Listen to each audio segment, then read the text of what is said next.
سیکھیں اور سکھائیں، اور یہ عمل ہمارے مرتے دم تک جاری رہنا چاہیے، کیونکہ خدا کا کلام سمندر ہے، بلکہ سمندروں سے بھی گہرا ہے، بند بند اور گودے گودے کو چیرتا چلا جاتا ہے۔ تو ہمارا جو آج کا کلام ہے، ہم پچھلے سنڈے سن رہے تھے تاثیروں کے بارے میں کہ تاثیریں کس طرح سے اثر کرتی ہیں۔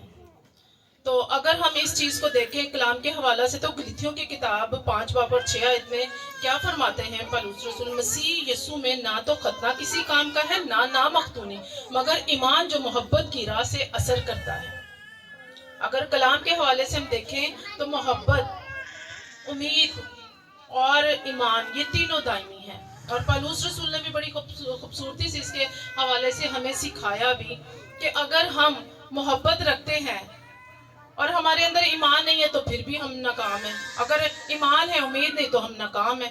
لیکن یہ تینوں چیزیں ہمارے اندر جب دائمی ہو جاتی ہیں، ہم پوری طرح سے ہمارے اندر آ جاتی ہے، تو پھر اس کا بھی ایک سٹیپ ہے، سٹیپ بائی سٹیپ ہمیں اس کے ساتھ چلنا ہے۔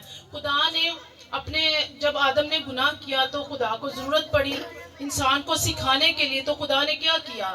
پھر شریعت کو بھیجا۔ جب خدا نے پرانے عہد نامے میں شریعت کو بھیجا تو لوگ شریعت پہ پوری طرح سے چل نہیں سکتے تھے۔ شریعت کے 10 حکموں پہ پراپر چلنا ان کے لیے بہت لازم تھا۔ اگر ان میں سے کوئی ایک حکم بھی چھوٹ جاتا تو کیا ہوتا؟ وہ ساری شریعت ان کی زندگی میں جو ہوتی سزا کے لائق بن جاتی، یعنی کہ وہ پھر سزا بھگتتے اس کی، وہ پوری شریعت پر نہیں چل سکتے تھے۔ تو پھر خدا نے کیا کیا کہ اپنا پیارا اور اکلوتا بیٹا زمین پر بھیجا۔ اس کے بعد کوئی بڑی قربانی کی حاجت اور ضرورت رہ نہیں گئی تھی۔ خدا نے کہا کہ اس سے بڑھ کر میں کیا کسی کے لیے کر سکتا ہوں کہ اپنا اکلوتا بیٹا بھیجا، کیونکہ جب آدم اور حوا نے گناہ کیا تو خدا انسان سے ناراض ہوا، اس کے لیے شریعت کو بھیجا، انسان شریعت پر بھی پورا نہ چل سکا۔ پھر خدا نے کیا کیا کہ اس نے اپنے اکلوتے کو ہی بھیج دیا، اور اس اکلوتے نے ہمارے لیے اپنے لہو کا ایک ایک قطرہ بہایا تاکہ ہم اس پر ایمان لائیں۔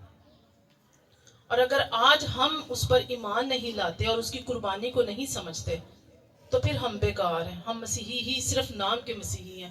اگر آج ہمارے اندر اس قدر ایمان ہو کہ ہاں اس نے ہمارے لیے قربانی دی ہے اور اس کی قربانی کے وسیلہ سے ہم آزاد اور بحال ہیں، اور اس کے لہو کو جب ہم مانگتے ہیں تو ہماری زندگیوں میں ہر طرح کی تاثیریں بے اثر ہو جاتی ہیں۔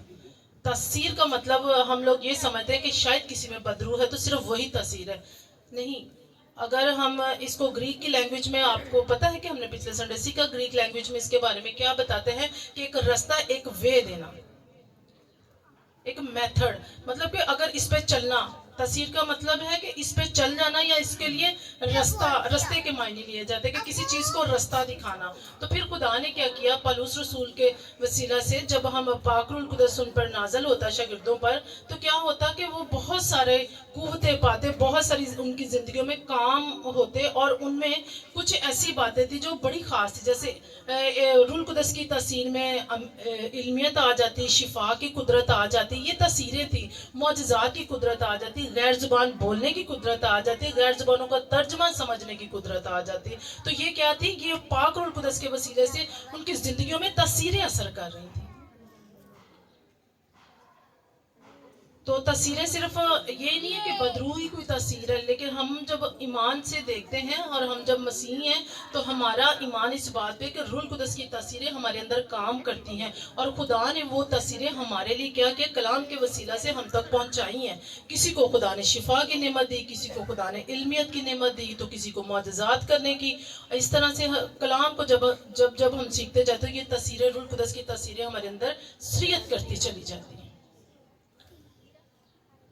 پھر خدا نے کیا کہا کہ ایمان، محبت، امید، یہ تینوں کیا ہے؟ دائمی ہے، لیکن ان سے افضل کیا ہے؟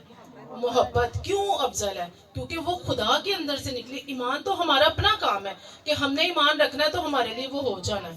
امید ہمیں اس بات پہ کہ خدا آنے والا ہے اور ہمیں جلد لے کے جائے گا، ہم مسیح، ہم اڑ کر اس کا استقبال کریں گے۔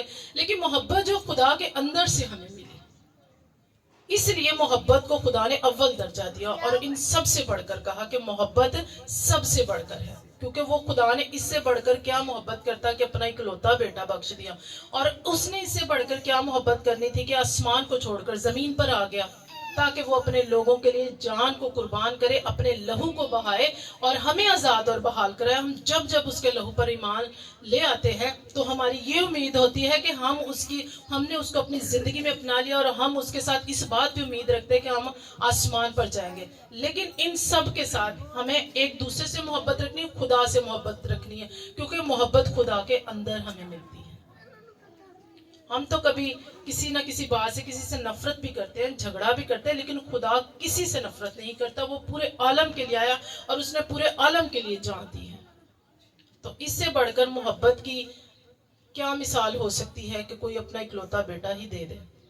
ہم تو کسی کے گھر 2-4 دن ہی اپنے بچے کو بھیجنا پسند کرتے, اور اس نے کیا کیا, اپنے بیٹے کی جان ہی دے دی. بے شک وہ زندہ کرنے کی قدرت رکھتا تھا, وہ تیسرے روز مردوں میں سے جی اٹھا, لیکن محبت تو دکھائی. تکلیف تو اس نے پوری لی نا. تاج تو اس نے کانٹوں والا پہنا, سلیب بھی لی, مصلوب بھی ہوا, تماچے بھی کھائے, کوڑے بھی کھائے, عمل سارا ہوا. بے شک وہ تیسرے روز مردوں میں سے جی اٹھا. یہ ہمارے پر فضل تھا. تو آج کے کلام کے وسیلہ سے خداوند آپ کو بہت برکت دے. خداوند کے پاک کلام کے پڑھے سنے جانے پر خداوند کا شکر ہو.